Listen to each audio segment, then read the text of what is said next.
लेकिन ये असलीयत है कि पंजाब दे विच ड्रोन्स दे राही बॉर्डर तो पार नशा प्लस आसे पासे जिथे बॉर्डर लगते आउंदा है ते पंजाब सरकार ते केंद्र दी बीजेपी सरकार मुकम्मल तौर ते रोकथाम लाउण ते फेल हो गई है। बेबस बाप लाश लैके बैठ गया और नाल उन्होंने ये कहा कि मैनू लगता जे आपदे पुत्त बचाने हैं तो पंजाब छड्ड के चले जाओ। ये एक उस गुंगी बहरी सरकार नूं झाड़ू दी सरकार नूं ते आदरणीय बीजेपी दी सरकार नूं अमित शाह जी नूं ते गवर्नर पंजाब नूं मैं बेनती करना चाहना है। देखो मैनू पता लग्या कि आकाश सैनी नाम का लड़का सी फुटबॉल का प्लेयर सीगा BDC ग्रैजुएट सीगा उम्र 26 साल पिता का नाम अशोक सैनी होमगार्ड दे विच पंजाब पुलिस दे विच मुलाजम सन और गुरु नानक नगर एरिए च रहिंदे सन थाना कोट खालसा अमृतसर। इन्हां दी अज ओवरडोज नाल नशे दे नाल मौत हो गई है। बेबस बाप लाश लैके बैठ गया और नाल उन्होंने कहा कि मैनू लगता जे आपदे पुत्त बचाने हैं तो पंजाब छड्ड के चले जाओ।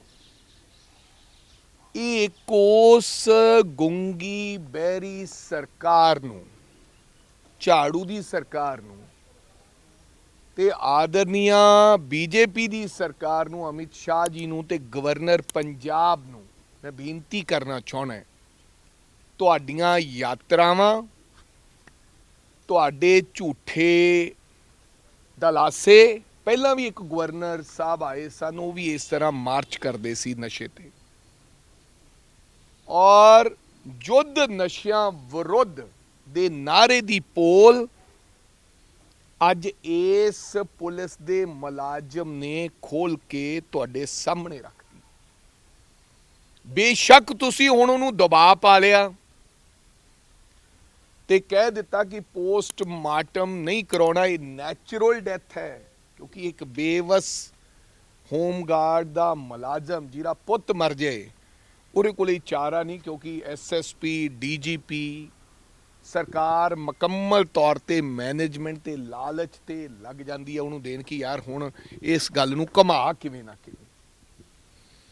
लेकिन ये असलीयत है कि पंजाब दे विच ड्रोन्स दे राही बॉर्डर तो पार नशा प्लस आसे पासे जिथे बॉर्डर लगते आउंदा है ते पंजाब सरकार ते केंद्र दी बीजेपी सरकार मुकम्मल तौर पर रोकथाम लाउण ते फेल हो गई है। और मैं वार वार कहना है मैं नहीं कहना कि एक दिन का ये प्रोग्राम है ये लम्मा प्रोसैस है लेकिन ਉਹਦੇ वास्ते ਤੁਹਾਨੂੰ उपराला करना चाहिए ना कि ਹੁਣ ਪਿੰਡਾਂ 'ਚ ਕੀ ਹੋ ਰਿਹਾ ਤੁਹਾਨੂੰ ਪਤਾ ਹੈ कि नशा सेवन करने वाला ਜਦੋਂ ਪਿੰਡੋਂ ਬਾਹਰ ਫੇਰ ਆਉਂਦਾ ਉਹਨੂੰ ਜੇਲ੍ਹ 'ਚ ਲੈ ਜਾਂਦੇ ਜਾਂ ਨਸ਼ਾ ਨਹੀਂ ਉਹ ਛੱਡ ਰਿਹਾ और मुकम्मल तौर पर छोटे छोटे मीडिया हाउसिस ਨੂੰ भी दबाया जा रहा भी ਤੁਸੀਂ कोई खबर नहीं चलाउणी जे कोई ओवरडोज नाल मर गया। SHOs का की काम है ਜਾਂ चौकी इंचार्ज वो जिथे कोई ओवरडोज नाल बंदा मर जाता है ਉਹਨੂੰ चुप कराउण ते ਉਹਨੂੰ ਕਿਵੇਂ ਨਾ ਕਿਵੇਂ अंतिम संस्कार कराउण ते ਤੁਸੀਂ ਵੇਖੋ भी जे होमगार्ड साहब ਦਾ ਜਿਹੜਾ पंजाब पुलिस ਦੇ मुलाजम ਜਿਹੜਾ डेड बॉडी लैके बैठा सी ਉਹਨੂੰ ਇਹਨਾਂ ਨੇ ਮਨਾ ਲਿਆ ਵੀ ਤੂੰ ਹੁਣ ਡਾਈਵਰਟ ਕਰ ਇਹ ਨਾ ਕਹਿ ਤੂੰ ਕਹਿ ਨੈਚੁਰਲ ਡੈਥ ਹੈ ਤੇ ਆਮ ਵਿਅਕਤੀ ਤਾਂ ਪੁਲਿਸ ਵਰਦੀ ਧਾਰੀ ਤੋਂ ਵੈਸੇ ਹੀ ਡਰ ਜਾਂਦਾ ਹੈ।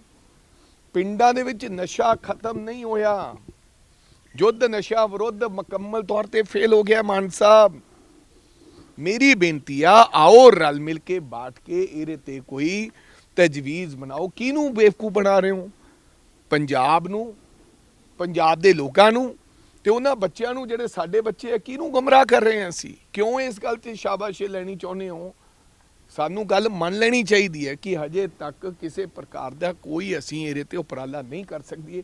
आओ रल मिल बैठिए ये सब का काम है ये मेरा भी काम है मैं नहीं कहता मैं ओपोजिशन का काम नहीं है लेकिन यार बहुत माड़ा हाल है पंजाब मर रहा है ते सरकारां बहाने बना के कोई यात्रावां कर रहे। किन्ने पैसे लाते गवर्नर साहब ने उस यात्रा ते, कित्थों लाए पैसे? गवर्नर साहब ने अपनी तनख्वाह तो दिता वो पैसा कि बीजेपी के ਜਿਹੜੇ ਲੋਕ ਸੀ ਇਹਨਾਂ ਨੇ ਆਪਣੀ ਤਨਖਾਹ ਚੋਂ ਦਿੱਤਾ ਜਿਹੜੇ ਉੱਥੇ ਪਹੁੰਚੇ? ਇਹ ਪੈਸਾ ਪੰਜਾਬ ਸਰਕਾਰ ਦਾ ਸੀ। ਜੇ ਡੀ ਐਡਿਕਸ਼ਨ ਸੈਂਟਰ ਤੇ ਇਹ ਪੈਸਾ ਲੱਗਦਾ ਤਾਂ ਸ਼ਾਇਦ 2 ਡੀ ਐਡਿਕਸ਼ਨ ਸੈਂਟਰ ਜਿਹੜੇ ਉਹ ਚੰਗੇ ਤਰੀਕੇ ਨਾਲ ਕੰਮ ਕਰਨਗੇ। ਕਾਉਂਸਲਿੰਗ ਤੇ ਬੰਦੇ ਰੱਖੇ ਜਾਂਦੇ ਜਿਨ੍ਹਾਂ ਨੂੰ ਤਨਖਾਹਾਂ ਦਿੱਤੀਆਂ ਜਾਂਦੀਆਂ 20-25 ਹਜ਼ਾਰ ਰੁਪਇਆ ਮਹੀਨਾ, ਤੇ ਜਿਹੜੇ ਲੋਕ ਨਸ਼ਾ ਕਰਦੇ ਹੈ ਉਹਨਾਂ ਦੀ ਕਾਉਂਸਲਿੰਗ ਕੀਤੀ ਜਾਂਦੀ ਤਾਂ ਸ਼ਾਇਦ 20 ਦੇ ਵਿੱਚੋਂ ਕੋਈ ਇੱਕ ਵਿਅਕਤੀ ਨਸ਼ਾ ਕਰਨ ਤੋਂ ਹਟ ਜਾਂਦਾ। ਲੇਕਿਨ ਤੁਹਾਡੀ ਯਾਤਰਾ ਦਾ ਤੇ ਤੁਹਾਡੇ ਯੁੱਧ ਨਸ਼ਿਆਂ ਵਿਰੋਧ ਦੇ ਉਹ तमाम ਕਰੋੜਾਂ ਰੁਪਇਆ ਲਾਇਦਾ, ਇੱਕ ਚਵੰਨੀ ਫਾਇਦਾ ਨਹੀਂ ਹੋਇਆ ਜਦੋਂ ਕਿ ਇੱਕ ਲਾਚਾਰ ਪੁਲਿਸ ਮੁਲਾਜ਼ਮ। ਔਰ ਇਹ ਭੇਟ ਕੋਈ, ਇਹ ਨਸ਼ੇ ਦੀ ਭੇਟ ਕੋਈ ਕੱਲਾ ਹੋਮਗਾਰਡ ਵਿਅਕਤੀ ਦਾ ਨਹੀਂ, ਡੀਜੀਪੀਆਂ ਦੇ ਬੱਚੇ ਵੀ ਇਸ ਨਸ਼ੇ ਦੀ ਭੇਟ ਚੜ ਕੇ ਤੁਸੀਂ ਦੇਖਿਆ ਹੋਣਾ। ਸੋ ਮੈਨੂੰ ਲੱਗਦਾ ਕਿ ਬਹੁਤ ਮਾੜੀ ਤੇ ਦੁਖਦਾਈ ਘਟਨਾ ਹੈ। ਮੈਂ ਇਸੇ ਦੇ ਨਾਲ ਗਵਰਨਰ ਪੰਜਾਬ ਵੱਲੋਂ ਦੌਰਾ ਕਰਨ ਤੋਂ ਬਾਅਦ ਵਿੱਚ ਇਹ ਗੱਲ ਕਹਿ ਦਿੱਤੀ ਗਈ ਕਿ ਯੁੱਧ ਨਸ਼ਾ ਵਿਰੁੱਧ ਬਿਲਕੁਲ ਸਫਲ ਮੁਹਿੰਮ ਹੈ, ਜੋ ਚੀਜ਼ ਹੈ ਉਸ ਨੂੰ ਮੰਨਣਾ ਵੀ ਚਾਹੀਦਾ ਹੈ। ਇਹ ਬਿਆਨ ਜਿਹੜਾ ਗਵਰਨਰ ਵੱਲੋਂ ਇਸ ਯਾਤਰਾ ਤੋਂ ਬਾਅਦ ਦੇ ਵਿੱਚ ਜਿਹੜਾ ਉਹ ਦਿੱਤਾ ਗਿਆ ਸੀ। ਦੇਖੋ ਗਵਰਨਰ ਸਾਹਿਬ ਜਾਂ ਤਾਂ ਅੰਕੜੇ ਪੇਸ਼ ਕਰਨ, ਕੋਈ ਅੰਕੜੇ ਪੇਸ਼ ਕਰਨ, ਕਿਸੇ ਦੇ ਬਿਆਨ ਕਰਨ ਨਾਲ ਤਾਂ ਕੁਝ ਨਹੀਂ ਹੋਣਾ। ਤੁਸੀਂ ਯੁੱਧ ਨਸ਼ਿਆਂ ਵਿਰੁੱਧ ਤੇ ਘਰ ਢਾ ਦਿੱਤੇ ਗਏ, 70-75 ਹਜ਼ਾਰ ਕੇ 45 ਹਜ਼ਾਰ ਤੁਸੀਂ FIR ਦਰਜ ਕਰ ਦਿੱਤੀ ਗਈ। ਕੀ ਹੋਇਆ ਉਸ FIR ਦਰਜ ਕਰ ਦੇਣ ਦੇ ਨਾਲ ਕੀ ਨਸ਼ਾ ਖਤਮ ਹੋ ਜਾਏਗਾ? ਮੈਂ ਤਾਂ ਤੁਹਾਡੇ ਸਾਹਮਣੇ ਉਦਾਹਰਨ ਦੇ ਰਿਹਾ। ਕਿਸੇ ਪਿੰਡ 'ਚ ਪੁੱਛ ਲਓ, ਕਿਸੇ ਸ਼ਹਿਰ 'ਚ ਪੁੱਛ ਲਓ, ਕਿਸੇ ਚੌਂਕ 'ਚ ਪੁੱਛ ਲਓ, ਕਿਸੇ ਚੁਰਾਹੇ 'ਚ ਪੁੱਛ ਲਓ ਕਿ ਨਸ਼ਾ ਖਤਮ ਹੋਇਆ? ਉਹ ਕਹਿਣਗੇ ਨਹੀਂ ਜੀ ਨਸ਼ਾ ਤਾਂ ਵੱਧ ਗਿਆ ਹੈ, ਕਿਉਂਕਿ ਇਦਾਂ ਨਸ਼ਾ ਖਤਮ ਹੀ ਹੋਇਆ। ਆਲਟਰਨੇਟਿਵ ਦੇਣਾ ਪੈਣਾ ਨਸ਼ੇ ਦਾ, ਪਲੱਸ ਕਾਉਂਸਲਿੰਗ ਕਰਨੀ ਪੈਣੀ ਹੈ, ਡੀ ਐਡਿਕਸ਼ਨ ਸੈਂਟਰਾਂ ਤੇ ਪੂਰਾ ਜ਼ੋਰ ਮਾਰਨਾ ਪੈਣਾ, ਸਾਰਿਆਂ ਨੂੰ ਇਕੱਠੇ ਕਰਨਾ ਪੈਣਾ, ਪੰਜਾਬ ਦੇ ਹਰ ਵਰਗ ਨੂੰ ਇਕੱਠੇ ਕਰਨਾ ਪੈਣਾ। ਸੋਸ਼ਲਾਈਜ਼ ਜਿਹੜੇ ਲੋਕ ਕਰਦੇ ਆ ਜਾਂ ਸੋਸ਼ਲ ਵਰਕ ਕਰਦੇ ਆ, ਇਹਨਾਂ ਲੋਕਾਂ ਨਾਲ ਬੈਠਣਾ ਪੈਣਾ ਹੈ। ਇਹ ਇਦਾਂ ਨਹੀਂ ਕਿ ਇਕੱਲਾ ਬਿਆਨ ਦੇਤਾ ਤੇ ਪੋਸਟਰ ਲਾਤੇ ਤੇ ਯਾਤਰਾ ਕਰ ਲਈ, ਇਹਨਾਂ ਨਸ਼ਾ ਖਤਮ ਨਹੀਂ ਹੋਣਾ। ਆਲਟਰਨੇਟਿਵ ਦੀ ਤੁਸੀਂ ਗੱਲ ਕੀਤੀ, ਭੁੱਕੀ ਅਫੀਮ ਦਾ ਜ਼ਿਕਰ ਕਰ ਰਹੇ ਹੋ ਜਾਂ ਹੋਰ ਕੋਈ ਤੁਹਾਨੂੰ ਲੱਗਦਾ? ਦੇयर ਆਰ 100 ਆਲਟਰਨੇਟਿਵਸ। ਤੁਸੀਂ ਲੋਕਾਂ ਨੂੰ ਦਵਾਈ ਦਿੰਦੇ ਹੋ, ਗੋਲੀ ਦੇ ਰਹੇ ਹੋ ਹਸਪਤਾਲਾਂ ਦੇ ਵਿੱਚ। ਮੈਂ ਕਹਿਣਾ ਬੈਠੋ ਇਹਦੇ ਤੇ ਚਰਚਾ ਕਰੋ, ਲੈਟਸ ਡਿਸਾਈਡ ਸਮਥਿੰਗ। ਕਿਉਂ ਸ਼ਰਮੋ ਸ਼ਰਮੀ ਸਾਰਾ ਨੁਕਸਾਨ ਕਰੀ ਜਾਂਦੇ ਹੋ? ਕਿਉਂ ਬੇਵਕੂਫ ਬਣੀ ਜਾਂਦੇ ਹੋ ਤੇ ਬਣਾਈ ਜਾਂਦੇ ਹੋ? ਅਲਟੀਮੇਟਲੀ ਇਹ ਕਿਸੇ ਨੂੰ ਕਹਿਣਾ ਪੈਣਾ ਆਲਟਰਨੇਟਿਵ। ਇਸੇ ਕਰਕੇ ਮੈਂ ਹਮੇਸ਼ਾ ਅਫੀਮ ਤੇ ਭੁੱਕੀ ਦੀ ਜਿਹੜੀ ਗੱਲ ਕਰਦਾ ਸੀਗਾ, ਕਿਉਂਕਿ ਮੈਂ ਇਹ ਗੱਲ ਕਹਿਣਾ ਕਿ ਆਈਦਰ ਸਮਾਪਤ ਕਰੋ ਨਸ਼ਾ, ਜੇ ਨਹੀਂ ਤਾਂ ਇਹਦਾ ਆਲਟਰਨੇਟਿਵ ਕੱਢੋ। ਮੈਂ ਨਹੀਂ ਕਹਿੰਦਾ ਅਫੀਮ ਭੁੱਕੀ ਕਿਸੇ ਨੂੰ ਨਸ਼ਾ ਕਰਨਾ ਚਾਹੀਦਾ, ਮੈਂ ਤਾਂ ਖੁਦ ਨਹੀਂ ਕੋਈ ਨਸ਼ਾ ਕਰਦਾ। ਸ਼ਰਾਬ ਦਾ ਸੇਵਨ ਵੀ ਮਾੜਾ ਹੈ, ਚਾਹ ਦਾ ਸੇਵਨ ਵੀ ਮਾੜਾ ਹੈ, ਮਿੱਠਾ ਖਾਣਾ ਵੀ ਮਾੜਾ ਹੈ, ਲੇਕਿਨ ਕੋਈ ਵਿਅਕਤੀ ਨਹੀਂ ਛੱਡਦਾ। ਮੈਂ ਤਾਂ ਕਹਿੰਦਾ ਕਿ ਬੱਚਿਆਂ ਦੀਆਂ ਜਾਨਾਂ ਅਗਰ ਬਚਾਉਣੀਆਂ ਤਾਂ then you have to talk. ਤੁਹਾਨੂੰ ਆਲਟਰਨੇਟਿਵ ਦੀ ਗੱਲ ਕਰਨੀ ਪੈਣੀ ਹੈ, ਚਾਹੇ ਉਹ ਫੀਮ ਹੈ, ਚਾਹੇ ਉਹ ਭੁੱਕੀ ਹੈ, ਇਹਦੇ ਤੇ ਤੁਹਾਨੂੰ ਚਰਚਾ ਕਰਨੀ ਪੈਣੀ ਹੈ। ਕਿਸੇ ਨੂੰ ਚੰਗੀ ਲੱਗਦੀ ਹੈ, ਕਿਸੇ ਨੂੰ ਗੱਲ ਨਹੀਂ ਚੰਗੀ ਲੱਗਦੀ। ਮੈਨੂੰ ਨਹੀਂ ਲੱਗਦੀ ਕੋਈ ਬੰਦਾ ਅਫੀਮ ਖਾਂਦਾ ਜਿਹੜਾ ਇਹ ਚੰਗੀ ਗੱਲ ਹੈ, ਲੇਕਿਨ ਕੀ ਹੱਲ ਹੈ ਮੇਰੇ ਕੋਲ? ਰਾਜਨੀਤੀ ਮੇਰੇ ਕੋਲ ਕੀ ਹੱਲ ਹੈ? ਅਕਸਰ ਹਾਂ ਕਰਦੇ ਨਜ਼ਰ ਆਉਂਦੇ, ਪਰ ਪਬਲਿਕ ਪਲੇਟਫਾਰਮ ਤੇ ਬੋਲਣ ਨੂੰ ਕੋਈ ਤਿਆਰ ਨਹੀਂ ਹੈ। ਮੈਂ ਤਾਂ ਬੋਲ ਰਿਹਾ, ਮੈਂ ਤੁਹਾਨੂੰ ਕਹਿ ਰਿਹਾ ਮੇਰੇ ਕੋਲ ਹੱਲ ਕੋਈ ਨਹੀਂ। ਮੈਂ ਚਿੱਟਾ ਜੇ ਕੋਈ ਬੱਚਾ ਨਹੀਂ ਛੱਡ ਰਿਹਾ, ਜਾਂ ਸਮੈਕ ਨਹੀਂ ਛੱਡਦਾ, ਜਾਂ ਸਿੰਥੈਟਿਕ ਡਰੱਗਸ ਇੰਜੈਕਸ਼ਨ ਨਹੀਂ ਛੱਡ ਰਿਹਾ, ਮੈਨੂੰ ਉਹਨੂੰ ਬਚਾਉਣ ਵਾਸਤੇ ਕੁਝ ਨਾ ਕੁਝ ਕਰਨਾ ਪੈਣਾ।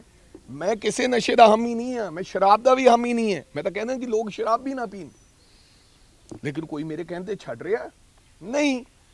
ਕੋਈ ਉਹਨੂੰ ਡੋਜ਼ ਦੇ ਮੁਤਾਬਕ ਪੀਂਦਾ, ਕੋਈ ਉਹਨੂੰ ਨਸ਼ੇ ਦੇ ਕਰਕੇ ਪੀਂਦਾ ਹੈ।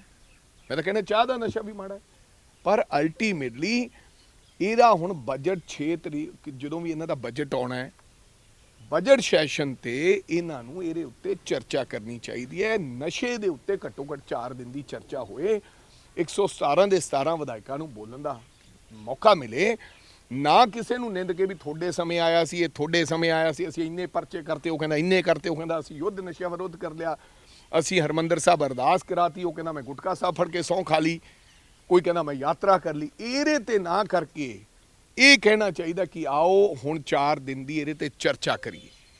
ਦੂਸਰਾ ਸਰ 16 ਤਰੀਕ ਨੂੰ ਇੱਕ ਆਮ ਆਦਮੀ ਪਾਰਟੀ ਮੋਗਾ 'ਚ ਰੈਲੀ ਕਰ ਰਹੀ ਹੈ, ਟਾਈਟਲ ਵੀ ਯੁੱਧ ਨਸ਼ੇ ਵਿਰੋਧੀ ਹੋਊਗਾ। ਕੇਜਰੀਵਾਲ ਸਾਹਿਬ ਅੱਜ ਆ ਰਹੇ, ਕਰੀ ਜਾਓ, ਬੇਵਕੂਫ ਬਣਾਈ ਜਾਓ, ਸਰਕਾਰ ਦਾ ਪੈਸਾ ਲਾਈ ਜਾਓ, ਇਹ ਗਵਰਨਮੈਂਟ ਦਾ ਪੈਸਾ ਹੈ, this is a public money. ਮੈਂ ਇਹ ਪੁੱਛਣਾ ਚਾਹੁੰਦਾ ਕਿ ਇਹ ਦੱਸਣ ਇਸ ਰੈਲੀ ਦੇ ਵਿੱਚ ਗਵਰਨਮੈਂਟ ਦਾ ਪੈਸਾ ਲੱਗ ਰਿਹਾ, ਪਬਲਿਕ ਮਨੀ ਲੱਗ ਰਿਹਾ ਕਿ ਪਾਰਟੀ ਪੈਸਾ ਲਾ ਰਹੀ ਹੈ? ਜਿਵੇਂ ਅਸੀਂ ਰੈਲੀ ਕਰਦੇ ਹਾਂ, ਸਾਡੀ ਵਿੱਚ ਅਸੀਂ ਸਾਰਿਆਂ ਤੋਂ ਪੈਸੇ ਇਕੱਠੇ ਕਰਕੇ ਪਾਰਟੀ ਪੈਸਾ ਲਾਉਂਦੇ ਹਾਂ। ਗਵਰਨਮੈਂਟ ਦੀ ਜਿਹੜੀ ਰੈਲੀ ਹੁੰਦੀ ਆ ਗਵਰਨਮੈਂਟ ਦਾ ਇੱਕ ਡਿਪਾਰਟਮੈਂਟ ਸਾਰਾ ਪੈਸਾ ਉਹਦੇ ਤੇ 3 ਕਰੋੜ ਰੁਪਇਆ ਲਾਦਾ। ਹੁਣ ਮੁਕਤਸਰ ਮਾਘੀ ਦੇ ਮੇਲੇ ਦੀ ਕਾਨਫਰੰਸ ਸੀਗੀ, ਉਹਦੇ ਤੇ ਪੈਸਾ ਜਿਹੜਾ ਹੈ ਉੱਥੇ ਖਰਚਾ ਆਇਆ ਹੋਣਾ 2-2.5 ਕਰੋੜ ਰੁਪਏ। ਉਹ 2-2.5 ਕਰੋੜ ਰੁਪਇਆ ਟੈਕਸ ਮਨੀ ਹੈ। ਤੁਸੀਂ ਟੈਕਸ ਮਨੀ ਨੂੰ ਆਪਦੇ ਕੰਮਾਂ ਕਾਰਾਂ ਤੇ ਪ੍ਰਚਾਰ ਪ੍ਰਸਾਰ ਵਾਸਤੇ ਯੂਜ਼ ਨਹੀਂ ਕਰ ਸਕਦੇ। ਪਾਰਟੀ ਪੈਸਾ ਜਿਹੜਾ ਉਹ ਪ੍ਰਚਾਰ ਪ੍ਰਸਾਰ ਵਾਸਤੇ ਤੁਸੀਂ ਯੂਜ਼ ਕਰ ਸਕਦੇ, ਨਾਟ ਕੀ tax money. Sir captain Amarinder Singh ਨੂੰ ਈਡੀ ਦਾ ਨੋਟਿਸ ਆਇਆ ਤੇ ਉਸ ਤੋਂ ਬਾਅਦ ਇਹਨੇ ਉਸ ਅਫਸਰ ਦੀ ਟ੍ਰਾਂਸਫਰ ਹੋ ਗਈ, ਕਿਵੇਂ ਦੇਖਦੇ ਸੀ? ਤੇ ਯਾਰ ਉਹਨੇ ਇਹ ਸਾਰੇ ਸਟੰਟ ਹੈ। ਕੈਪਟਨ ਅਮਰਿੰਦਰ ਸਿੰਘ ਨੇ ਇਹ ਗੱਲ ਕਹਿਤੀ ਵੀ ਨਾ ਤਾਂ ਮੇਰੇ ਤੋਂ 500 ਕਰੋੜ ਕਿਸੇ ਨੇ ਮੰਗਿਆ, ਇਹ ਨਾ ਮੈਂ ਦਿੱਤਾ। ਪਾਰਟੀ ਦੇ ਵਿੱਚ ਲਿਬਰਟੀ ਸੀਗੀ ਹਰ ਵਿਅਕਤੀ ਨੂੰ ਬੋਲਣ ਦੀ, ਹਰ ਵਿਅਕਤੀ ਦੇ ਵਿਚਾਰ ਸੁਣੇ ਜਾਂਦੇ ਸਨ। ਉਹਨਾਂ ਨੇ ਆਖਿਆ ਵੀ ਇਸ ਬੰਦੇ ਦਾ ਜਿਹੜਾ ਕੈਪਟਨ ਦਾ ਜਿਹੜਾ ਰੁਝਾਨ ਹੈ ਇਹ ਕਿਤੇ ਕਾਂਗਰਸ ਵੱਲ ਲੱਗਦਾ। ਉਹਨਾਂ ਨੇ ਕਿਹਾ ਖੜ ਜਾ, ਉਹਨਾਂ ਨੇ ਤੁਣਕਾ ਮਾਰਿਆ, ਇੱਕ ਨੋਟਿਸ ਦਿੱਤਾ। ਉਹਨਾਂ ਨੇ ਕਹਿਤਾ ਜੀ ਤੁਸੀਂ ਹੁਣ ਸਾਨੂੰ ਨੋਟਿਸ ਹੀ ਦੇਤਾ, ਅਸੀਂ ਨਾਲੇ ਤੁਹਾਡੀ ਪਾਰਟੀ 'ਚ ਹਾਂ, ਤੁਹਾਡੀ ਲੜਾਈ ਲੜ ਰਹੇ ਹਾਂ। ਉਹ ਕਹਿੰਦੇ ਕੋਈ ਗੱਲ ਨਹੀਂ ਟ੍ਰਾਂਸਫਰ ਕਰ ਦਿੰਦੇ ਹੋ ਰਹੀ। ਇਹ 'ਚ ਕਿਹੜਾ ਕੰਮ ਹੈ? ਚੱਲਦੀ ਹੈ ਕੈਪਟਨ ਸਾਹਿਬ ਦੀ ਮਤਲਬ ਕਹਿਣ ਦਾ ਮਤਲਬ ਉਹ ਦੱਸਿਆ ਕਿ ਜਨਾਬੇ ਆਲੀ ਅਗਰ ਜ਼ਰੂਰਤ ਕਰੋਗੇ ਇੱਧਰ ਉੱਧਰ ਹਿੱਲਣ ਦੀ, बीच जाना तो सौखा है, वापस आना बड़ा औखा है। तो फिर ईडी सम्मन भी आऊगा तो बुलाऊगी भी। वो तो एक स्टाइल दसिया उन्होंने अपना। शिवराज चौहान की बात कर रहे हैं, इसका मतलब ये है कि पंजाब में से नशा खत्म करना जो है वो नामुमकिन है कि मतलब अगर नशा खत्म नहीं हो रहा तो कम से कम अल्टरनेटिव पर बात की। देखो ਕੈਪਟਨ ਅਮਰਿੰਦਰ ਸਿੰਘ ਦੀ ਸਰਕਾਰ ਦੇ ਟਾਈਮ ਉਹਨਾਂ ਨੇ ਵੀ देखो भाई सुनो मेरी बात। मैंने कहा कि सुबह चाय पीता हूँ, चाय छोड़ी नहीं जाती और बहुत ट्राई करता हूँ। पेट में एसिडिटी होती है, डॉक्टर कहता है चाय मत पियो, लेकिन चाय की वो लगी हुई है कि एडिक्शन है तो पीनी है।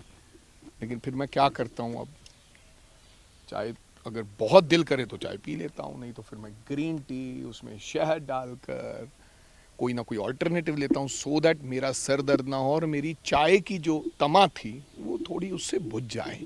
सो वाई मैं एक बंदा जो किसी चीज़ का सेवन नहीं करता, शराब नहीं पीता, उससे चाय नहीं छोड़ी जा रही है। सो एडिक्शन को अगर छुड़ाना है तो you have to give the alternative for something. इसका एक और मतलब ये सर कि जो अफीम और भुक्की है वो उतना असर जो है वो नहीं करती जिस हिसाब से चिट्टा जो है बर्बाद कर रहा है। देखो फीम और भुक्की जो ओपीएम के बारे में, I don't know too much about the OPM. फीम और भुक्की के बारे में मैंने जो सुना है, मैंने अभी तक अपनी इस 48 साल की उम्र में मैंने ये सुना नहीं कहीं कि अफीम की ओवरडोज से जहाँ भुक्की की ओवरडोज से कोई मर गया है। ये सुना नहीं। उसके क्या नुकसान है, कुछ नुकसान मेरे को पता है, कुछ मेरे को नहीं पता है, लेकिन इनके ऊपर चर्चा की जा सकती है। ये चर्चा का विषय है।